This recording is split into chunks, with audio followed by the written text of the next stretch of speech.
Investasi dalam persediaan barang inventory. Halo semuanya, perkenalkan nama saya Isa Putri Lumban Tobing, NIM 2005071028 dari kelas BK4A, mahasiswa Politeknik Negeri Medan, jurusan Akuntansi, program studi Perbankan dan Keuangan. Dalam video kali ini saya akan menjelaskan mengenai investasi dalam persediaan barang atau inventory. Baik, sebelum itu kita perlu mengenal apa itu inventory atau persediaan barang. Inventory atau persediaan barang sebagai elemen utama dari modal kerja merupakan aktiva yang selalu dalam keadaan berputar, di mana secara terus-menerus mengalami perubahan. Adanya investasi dalam inventory yang terlalu besar dibandingkan dengan kebutuhan akan memperbesar beban bunga, memperbesar biaya penyimpanan dan pemeliharaan di gudang, memperbesar kemungkinan terjadinya kerugian karena kerusakan, turunnya kualitas, keusangan, sehingga semuanya ini akan memperkecil keuntungan perusahaan. Dalam perusahaan perdagangan, pada dasarnya hanya ada satu golongan inventory yang mempunyai sifat perputaran yang sama, yaitu yang disebut merchandise inventory atau persediaan barang dagangan. Inventory ini merupakan persediaan barang yang selalu dalam perputaran, yang selalu dibeli dan dijual, yang tidak mengalami proses lebih lanjut di dalam perusahaan tersebut, yang mengakibatkan perubahan bentuk dari barang yang bersangkutan. Tingkat perputaran barang perniagaan atau merchandise turnover dalam suatu periode tertentu dapat diketahui dengan cara sebagai berikut.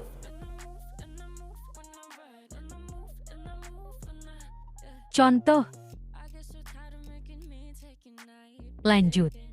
Dalam perusahaan produksi atau pabrik, pada umumnya diadakan penggolongan dalam 3 golongan inventory utama, yaitu yang pertama, persediaan bahan mentah atau raw material inventory.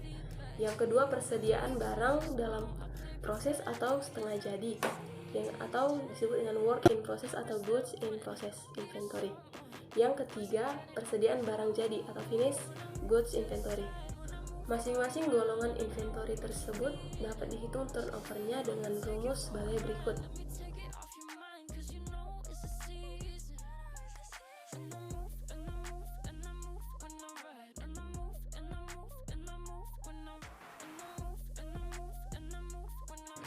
Selanjutnya, persediaan bahan mentah atau raw material inventory dan persediaan barang jadi atau finished goods inventory.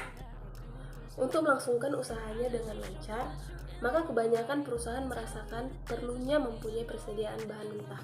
Dalam pada itu, banyak perusahaan merasakan perlunya untuk mempunyai persediaan minimal dari bahan mentah yang harus dipertahankan untuk menjamin komoditas usahanya, dan persediaan tersebut ialah apa yang disebut persediaan besi atau persediaan inti atau juga persediaan minimal bahan mentah. Adapun faktor-faktor yang mempengaruhi besar kecilnya safety stock pada suatu perusahaan adalah sebagai berikut. Yang pertama, risiko kehabisan persediaan. Besar kecilnya risiko kehabisan persediaan tergantung pada kebiasaan para leverancier menyerahkan barangnya kepada kita. Kedua, besar kecilnya jumlah bahan mentah yang dibeli setiap saat. Yang ketiga, dapat diduga atau tidaknya dengan tepat kebutuhan bahan mentah untuk produksi. Yang kedua, hubungan antara biaya penyimpanan di gudang di satu pihak dengan biaya-biaya ekstra yang harus dikeluarkan sebagai akibat dari kehabisan persediaan di lain pihak.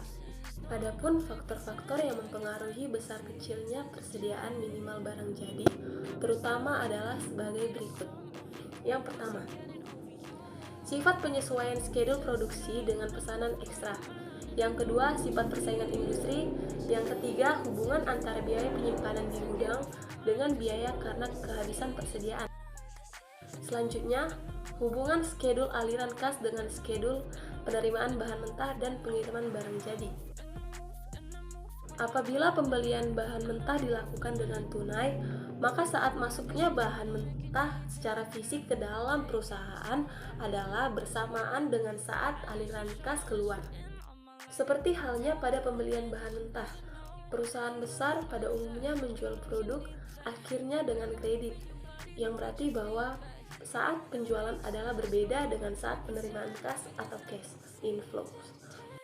Selanjutnya adalah biaya inventory, economical order quantity, dan reorder point. Pertama, biaya inventory sendiri adalah biaya persediaan barang, di mana persediaan barang tersebut merupakan persediaan periode sebelumnya, yang biayanya berupa biaya saat proses pemesanan inventory, biaya pengiriman inventory yang dipesan, biaya penerimaan inventory, dan biaya pembayaran inventory yang dipesan kepada pihak supplier.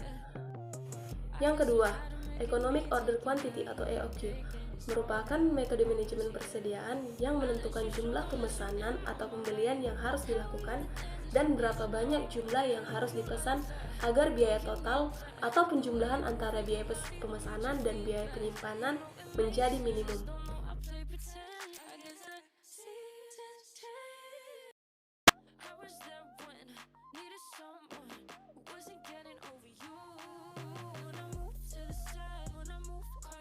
Yang ketiga, reorder point adalah suatu titik yang mana suatu barang di dalam gudang harus ditambah lagi persediaannya sebelum mengalami kehabisan persediaan. Dalam penentuan atau penetapan reorder point, haruslah kita memperhatikan faktor-faktor sebagai berikut. Yang pertama, penggunaan material selama tenggang waktu mendapatkan barang. Yang kedua, besarnya safety stock.